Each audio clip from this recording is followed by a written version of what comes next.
entrevista hoje é com a Procuradora de Justiça aposentada, a doutora Luísa Najib Lufi, ela que está relançando o livro A Paixão no Banco dos Réus. Doutora, muito obrigada por nos receber aqui no seu escritório. É uma grande satisfação, Dora, eu que agradeço. Conta pra gente a novidade, o relançamento do livro, um clássico, né? Exatamente, esse livro, A Paixão no Banco dos Réus, é um livro que fala sobre crimes passionais e que eu lancei em 2002, esse livro, e fui atualizando ao longo do tempo. Infelizmente, os crimes passionais não param de acontecer. E até por isso que o livro se chama A Paixão no Banco dos Réus. Porque antigamente as pessoas achavam tão bonito que o marido matou a mulher de tanto que ele amava a esposa. E na verdade chegou o momento de desmascarar isso. Não existe matar por amor, as pessoas matam por ódio. É só o ódio que leva à eliminação do outro. E as mulheres no Brasil, elas são constantemente espancadas, estupradas e assassinadas pelos homens com quem elas convivem ou com seus namorados. É uma calamidade a situação brasileira. Eu escrevi o livro na esperança, primeiro, de fornecer informações para os profissionais da área jurídica que lidam com o homicídio e que estão constantemente no tribunal do júri, defendendo ou acusando, principalmente acusando, porque o meu viés no livro ele é mais acusatório, mas precisa ser, porque a nossa situação no país é de calamidade, né? Mas também um advogado de defesa pode usar o material aqui do livro num debate em plenário do júri. E com o tempo, então, eu fui adicionando novos casos. O que eu faço aqui no livro, que é um livro que também trocou a capa. Nós já tivemos 3 capas do livro e nós estamos marcando essa nova edição com uma capa diferenciada, porque contém um comentário sobre o feminicídio, que é um crime novo. Foi em março de 2015 que este delito passou a incluir o Código Penal. Então, é um delito que tem 2 anos e meio, digamos assim, de existência e que muita gente não sabe direito o que é. O que é um feminicídio? É matar mulher? Ou é matar mulher por um motivo específico? Então, quando que é homicídio e quando que é feminicídio? Isso é uma questão que precisa ficar muito clara e que eu procuro desenvolver no texto que inserimos na 9ª edição do livro A Paixão no Banco dos Réus. Então, na maior parte das vezes, o feminicídio é um crime passional. É o assassinato de uma mulher pelo fato dela ser mulher e o seu marido, ex-marido, namorado, ex-namorado, ex-ficante, ou seja o que for, o homem com quem ela se relaciona ou já se relacionou afetivamente, se sente dono do corpo daquela mulher e acha que ele tem direito de vida ou morte sobre ela. No começo do século passado e até os anos 70, até os anos 1970, muitos homens foram absolvidos por terem matado as suas mulheres,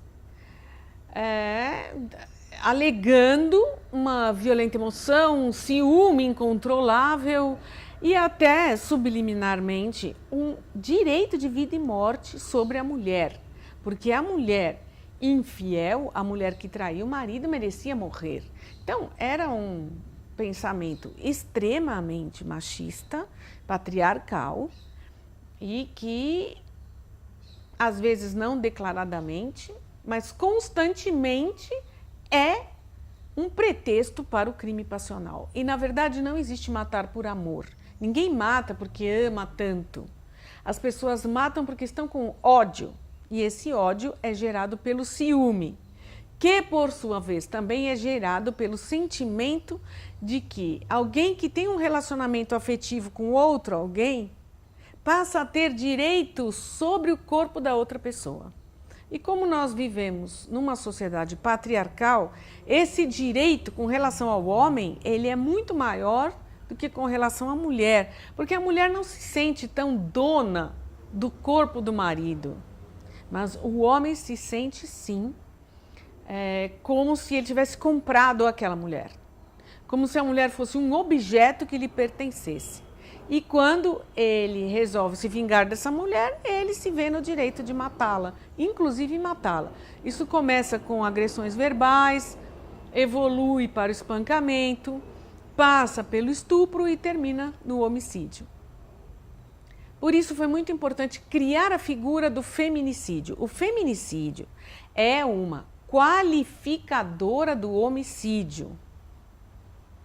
Então alguém me perguntou uma vez, mas por que matar mulher tem que ser mais grave do que matar homem? E a explicação não é essa. Não é que a lei considera mais grave matar mulher. A lei qualifica a conduta do homicida pelo motivo do crime. Então, o nosso Código Penal, no artigo 121, parágrafo 2º, ele expõe as qualificadoras. Você matar por motivo fútil torna o homicídio qualificado, ou seja, aumenta a pena do homicídio. Matar por motivo torpe também aumenta a pena. Ou você usar um meio cruel, você está praticando um homicídio considerado mais grave. Por quê? Porque foi praticado com requintes de crueldade ou por algum motivo que torne aquela conduta ainda mais condenável do que se fosse um homicídio simples. Então, o que é o feminicídio? É o assassinato de uma mulher, mas não basta só isso. Você tem que matar uma mulher por um motivo, que deve ser, conforme a lei, o fato dela ser mulher, por razões da condição da mulher na sociedade brasileira. Ou seja, porque a mulher é tida como inferior ao homem, e o homem acreditar nisso, que ele pode tanto sustentar uma mulher e lhe dar uma boa vida, quanto no momento em que ele se sente contrariado, decidir dar fim à vida daquela mulher. Se ele matar por causa disso, porque ele se acha no direito de fazê-lo, então ele está cometendo um feminicídio. Mas se uma mulher, vamos supor uma outra situação, ela está andando na calçada e uma bala perdida acerta aquela mulher, que é uma coisa muito comum no Rio de Janeiro, balas perdidas, matarem pessoas que nada têm a ver com a guerrilha que se instaurou na cidade, ou pelo menos que não estão em luta, né? Estão apenas passando, ou mesmo crianças que estão em casa, que a bala atravessa a janela, mata a criança. Bom, se for uma morte assim, essa morte, ela é um homicídio. E se for contra a mulher, continuará sendo um homicídio, não será feminicídio. O feminicídio é matar mulher por razões da condição do sexo feminino no nosso país. Ou seja, por achar que aquela mulher tem obrigações, deveres e submissão ao seu marido. Algo que hoje é completamente contrariado pela nossa Constituição Federal, que estabelece que homens e mulheres são iguais perante a lei, pelos tratados internacionais assinados pelo Brasil e pela concepção da nova sociedade, que, pelo amor de Deus, as mulheres não são mais escravas, como eram no começo do século passado. E ainda hoje há resistências nos tribunais com relação às decisões? O que eu tenho acompanhado da jurisprudência é que o crime de feminicídio vem sendo aplicado corretamente pelos tribunais e também pelas instâncias superiores, não apenas o Tribunal do Júri, mas o Tribunal de Justiça, o Superior Tribunal de Justiça e o Supremo Tribunal Federal. O feminicídio foi bem assimilado e está sendo devidamente aplicado. Mas vejo uma resistência, eu vejo um inconformismo, protestos generalizados por parte de alguns setores da sociedade que não aceitam a figura do feminicídio. Embora para mim seja inexplicável que alguém se incomode pelo fato da lei brasileira trazer um crime chamado feminicídio, mas é muito grande o número de pessoas que está, inclusive, fazendo um movimento para tirar o feminicídio do Código Penal. Algo injustificável e que eu só posso atribuir à ignorância, porque eles não sabem o que é feminicídio. Eles estão achando que criar a figura do feminicídio diminui a figura do homicídio, e não é isso.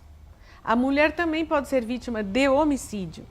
Ela só será vítima do feminicídio no caso, que eu já expliquei, do homicídio qualificado pelo motivo do assassinato. Como é que uma mulher no seu lar pode perceber que há indícios de que o homem violento possa chegar ao final de cometer, de matá-la? Como é que ela pode evitar isso? Tem alguns indícios, fortes indícios? Sim, há muitos indícios de que um relacionamento pode não terminar bem. Não terminar bem não quer dizer terminar em separação. Eu estou usando aqui o termo não terminar bem, querendo aqui dizer que pode haver agressões físicas e até o assassinato, né? E a mulher pode facilmente perceber que aquele homem que mora com ela, que vive ao seu lado, ou que é o seu namorado, que não mora com ela mais, que tem uma convivência próxima e afetiva, aquele homem está perdendo o autocontrole.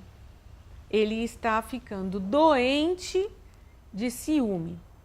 Ou ele está entrando num processo de depressão que muitas vezes pode culminar com o suicídio ou o assassinato da mulher, ou ambos, né?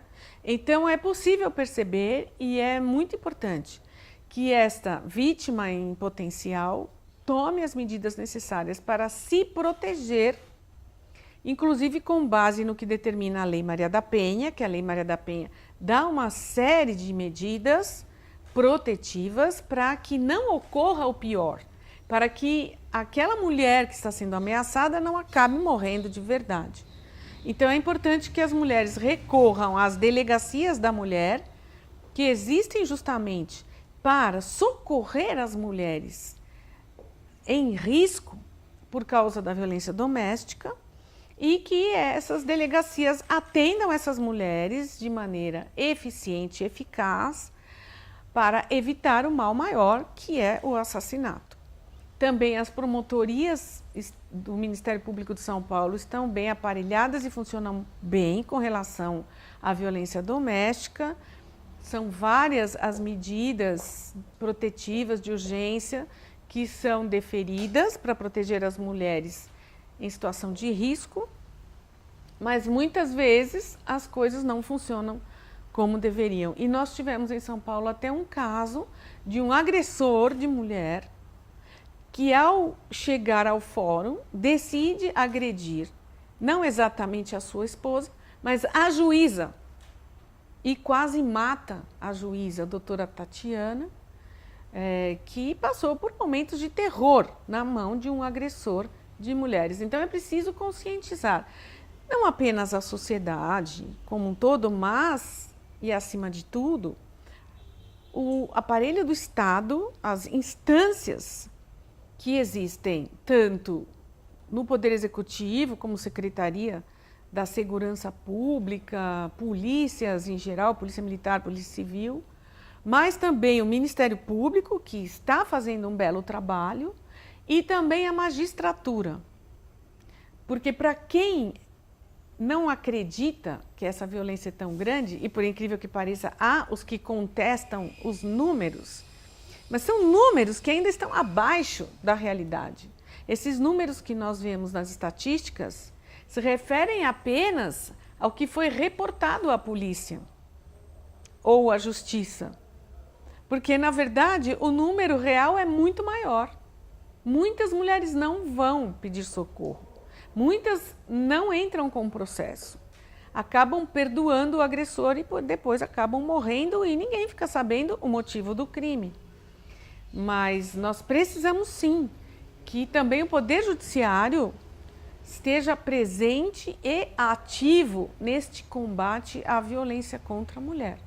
E o de São Paulo está muito atento também, eu acredito que por causa dos fatos que ocorreram com a juíza Tatiana. E claro que a gente não gostaria que isso tivesse acontecido com ela de forma nenhuma. Eu posso compreender que foi um momento de extrema tensão e pavor que ela passou, né? Imagine se o louco acende um isqueiro ali depois de jogar líquido inflamável no corpo dela, né? Então teria sido uma desgraça completa. Mas por outro lado, esse fato acabou transformando o Poder Judiciário de São Paulo. Aliás, trazendo o seu melhor posicionamento com relação à defesa dos direitos da mulher e à proteção à mulher vítima de violência. Então, nem tudo vem só para o mal ou só para o bem. A gente pode tirar uma lição desse fato e também não deixar de observar que houve a devida reação por parte da magistratura paulista. Então, hoje as mulheres juízas e os homens também acabaram ficando mais protegidos, né? Tem mais segurança nos fóruns, é o que eu tenho notado, para os membros da magistratura, não só mulheres como os homens também, porque depois de um episódio a gente tem que aprender alguma coisa com ele, né? Um episódio tão grave quanto esse que aconteceu no Fórum do Butantã. A gente tem um exemplo dos Estados Unidos, que depois que derrubaram as Torres Gêmeas, a fiscalização passou a ser milhões de vezes maior do que vinha sendo anteriormente. Então eles perceberam a vulnerabilidade da segurança pública dentro de um país. Nós aqui percebemos a vulnerabilidade da justiça diante da periculosidade desses homens que ficam descontrolados de tanto que eles querem o poder sobre a mulher. No fim, o resumo é esse. Você acha que tinha que ter uma campanha para prevenir esse tipo de comportamento? Acho que o Brasil já fez várias campanhas, inclusive na televisão, alertando, algumas sobre a violência, outras falando sobre a Lei Maria da Penha. Claro que se a gente tivesse mais campanhas, eu acho que seria bom, porque a campanha de prevenção nunca é demais.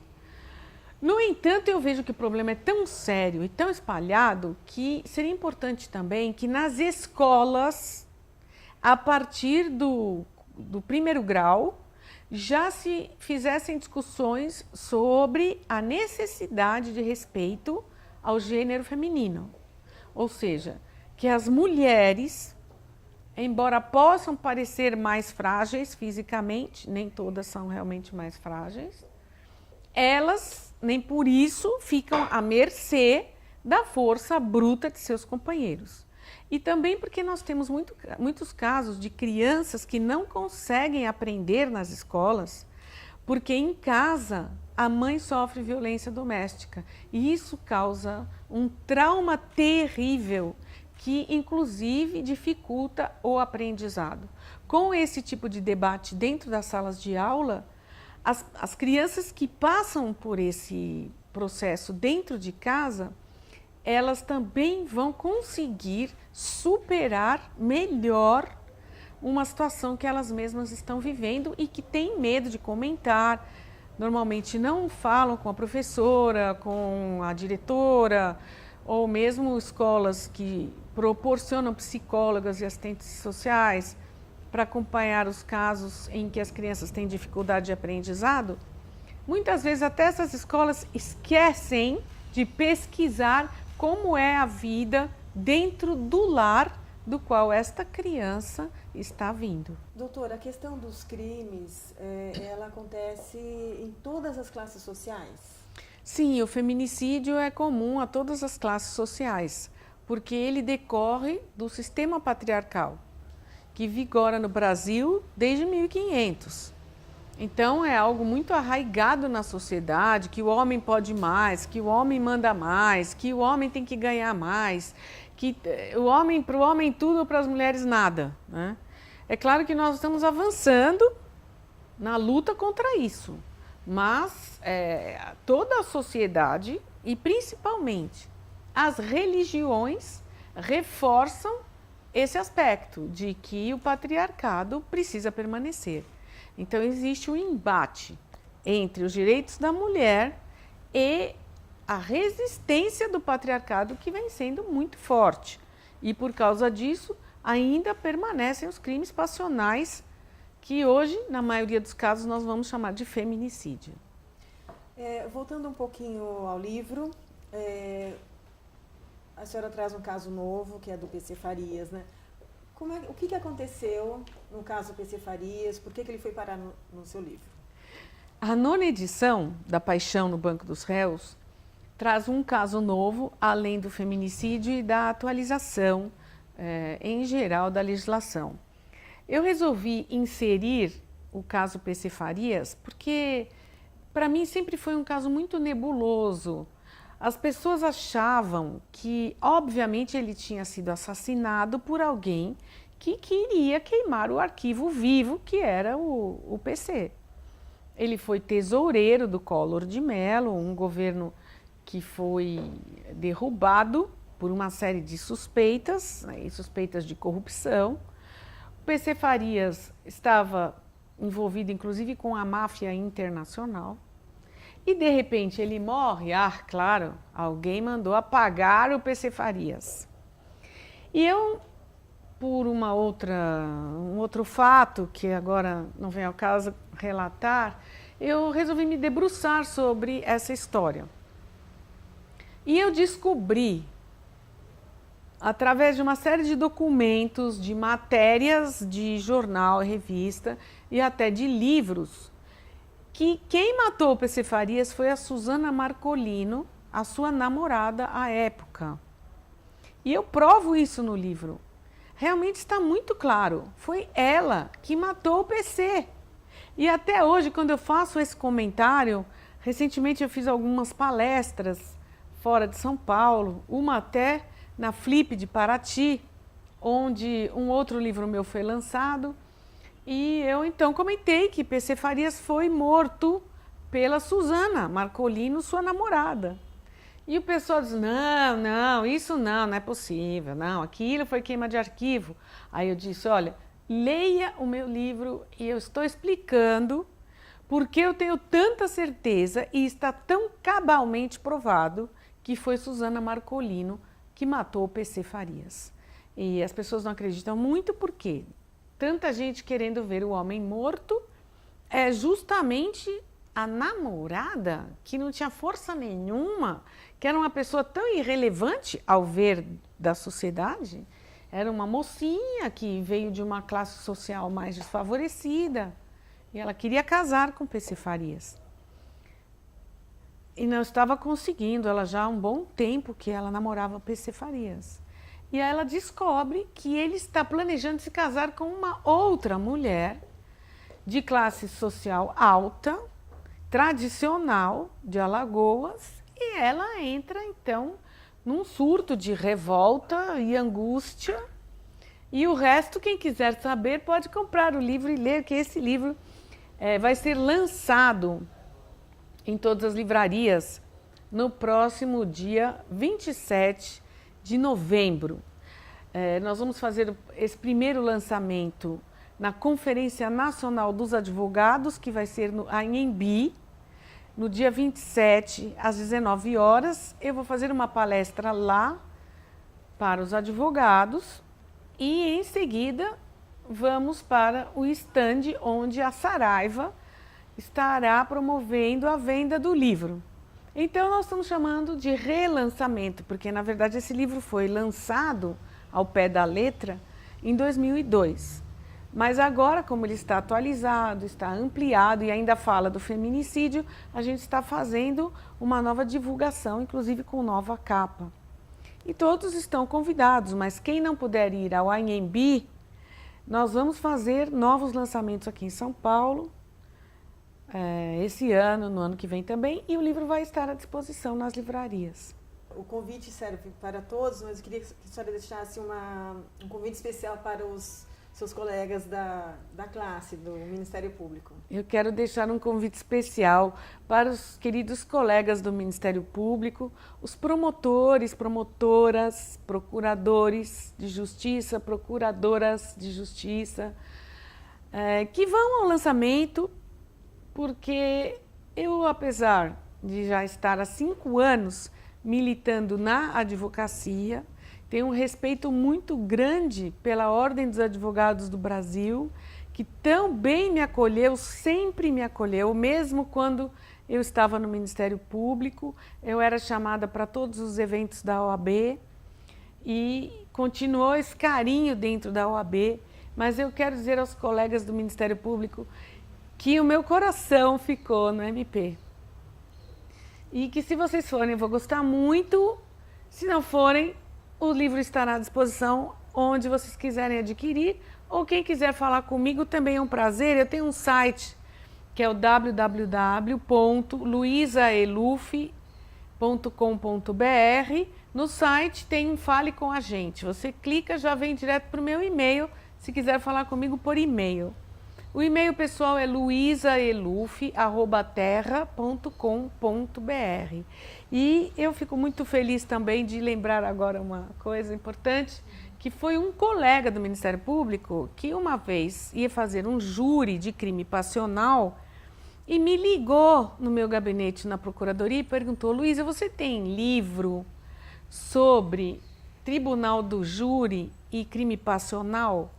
Eu falei: nossa, rapaz, não tenho, eu tenho artigos. Aí ele falou: então me mande os seus artigos. E eu mandei alguns artigos que eu havia publicado em jornais. Mas depois eu falei: ele tem toda a razão, eu tenho que escrever um livro sobre os crimes passionais. E a minha ótica, não apenas por ser do Ministério Público, mas por ser mulher, e por serem as mulheres as vítimas preferenciais dos homicidas passionais, a minha ótica é acusatória, é de realmente reprovar ao máximo a conduta do criminoso passional. Então eu escrevi esse livro da primeira vez totalmente da ótica do Ministério Público. Depois é que, relendo a minha obra, antes de publicá-la, eu cheguei à conclusão que eu precisava falar com os advogados de defesa. Porque para mim era inacreditável que alguém conseguisse defender um sujeito que mata a mulher porque está com ciúme. Porque ele acha que a mulher é dele e ele faz o que quer com a mulher. E aquilo me deixava tão indignada que eu então marquei de conversar com vários criminalistas. E um deles é citado no prefácio, que é o Antônio Cláudio Maria de Oliveira, e falei com outros também, mas o doutor Valdir Troncoso Pérez, que eu abominava na época, porque ele defendeu Lindomar Castilho, que matou Eliane de Gramont, ele defendeu vários criminosos passionais, e que aquilo me deixava tão nervosa, e eu fui assistir aos júris, então eu ficava brava com o doutor Valdir, mas não dizia nada, é o papel dele, todo réu tem que ter um defensor. Mas o doutor Valdir me procurou, falou: Luísa, você está escrevendo sobre crime passional? Você não quer fazer uma entrevista comigo? Eu falei: doutor, claro que quero. Então, marquei para o dia seguinte. Fui no dia seguinte para o escritório dele. E aí nós tivemos uma conversa que, para mim, foi muito surpreendente. O doutor Valdir é um homem cultíssimo, né? Grande advogado mesmo. E disse coisas que eu achei tão importantes que eu acabei publicando no próprio livro. A entrevista na íntegra. Então, eu tenho aqui, nas páginas finais do livro, a entrevista com Valdir Troncoso Pérez, e que eu soube que depois foi objeto de debates em universidades por todo o Brasil. Porque os professores me ligavam e diziam: Luísa, estamos aqui usando o seu livro. E eu falava: e o que você está usando do livro? Eu falei: não, nós começamos aqui debatendo a entrevista com Valdir Troncoso Pérez, né? Ficou muito boa e mostrou com muita clareza o pensamento do defensor. E o Dr. Valdir me dizia, Luísa, eu não conseguiria acusar. Eu falo, Dr. Valdir, eu não conseguiria defender, não é? Claro, dependendo do caso, é lógico que a gente tem que analisar especificamente o que aconteceu. Não é assim, eu não defendo, o outro fala, eu não acuso, não é assim. A gente pode acusar ou defender de acordo também com a nossa convicção. Porque se for para violentar os meus próprios sentimentos, eu não vou defender de forma alguma. Mas se eu achar que é o caso e que existem justificativas e que pelo menos podemos diminuir a pena e tal, então também poderei atuar. Mas foi muito interessante, porque aí eu achei que o livro ficou completo. Até para quem vai acusar, é bom saber o que a defesa vai falar. E quem vai defender, é bom saber a ótica da acusação. Porque você já chega sabendo mais ou menos o que o promotor vai falar, o que o defensor vai falar. O livro foi um sucesso, vendeu 100 mil exemplares já. Você pensando num país como o Brasil, em que pouca gente compra livros, e que quando compra só o best-seller, que já vem consagrado do exterior, já vem o pacote para a livraria com toda a propaganda feita. Aí sim você tem 1 milhão de livros vendidos, mas livros ainda, vamos dizer, jurídicos, que não são só para quem é do ramo jurídico. Esse meu livro, A Paixão no Banco dos Réus, é um livro que qualquer pessoa pode ler.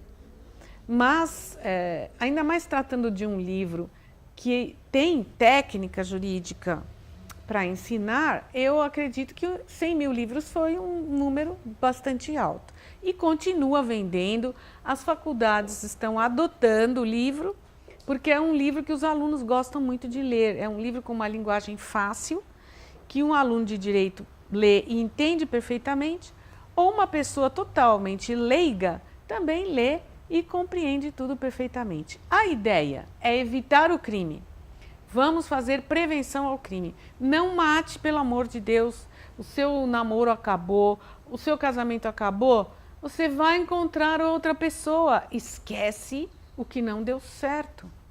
É impressionante a pessoa não conseguir esquecer e entrar em parafuso, esse parafuso tão violento que pode levar ao homicídio, ao suicídio, ou até como nós tivemos um caso em Campinas, ainda não está no livro porque não teve o julgamento final, mas também não vai ter porque o rapaz se matou. Mas esse caso de Campinas é assustador. O marido, o ex-marido, matou não apenas a esposa, matou a ex-mulher, mas o filho e os parentes dela, todos que estavam reunidos no Natal. Ele matou entre 9 e 11 pessoas, que agora não me lembro direito. Foi assim, um homicídio atrás do outro e depois ele se matou. Ou seja, para que esse parafuso todo? Porque o casamento acabou? Ora, meu Deus, né? É comum, é normal. Então vamos compreender melhor que tanto homens quanto as mulheres têm direito ao sexo, têm direito ao fim de um relacionamento, por livre e espontânea vontade, que ninguém deve nem matar e nem morrer por causa disso. Ficaria horas e horas aqui conversando. Obrigada pela sua atenção. Gostaria de saber se a senhora gostaria de fazer alguma consideração final. Eu gostaria muito de agradecer à Associação Paulista do Ministério Público por tanto apoio que ela dá ao trabalho dos seus associados. Isso é algo muito louvável e que me traz muita felicidade e muita segurança de saber que eu tenho os meus colegas, mesmo os aposentados, né, que são tão unidos e tão lutadores pela causa do Ministério Público. O Ministério Público não é apenas uma carreira, é uma causa, né, que a gente abraça e que a gente luta por ela até o fim da vida. Então eu quero cumprimentar a diretoria, agradecer muito, dizer aos colegas que estamos juntos, agradecer aos colegas que hoje me procuram no escritório também, porque eu estou advogando, e eu agradeço a confiança em mim depositada e quero dizer que o trabalho continua, que a nossa relação precisa ficar cada vez mais forte e que todos aqueles que tiverem algo para divulgar, que divulguem pela associação, porque assim todos ficam sabendo e nós podemos, quando necessário, recorrer aos outros colegas, que nós não fiquemos ilhados, cada um no seu escritório, cada um no seu trabalho, cada um na sua salinha, mas que nós possamos, através da associação, conversar uns com os outros e, claro, sempre ter a nossa confraternização. Doutora, foi uma honra. Muito obrigada pela Obrigada a entrevista. você, querida.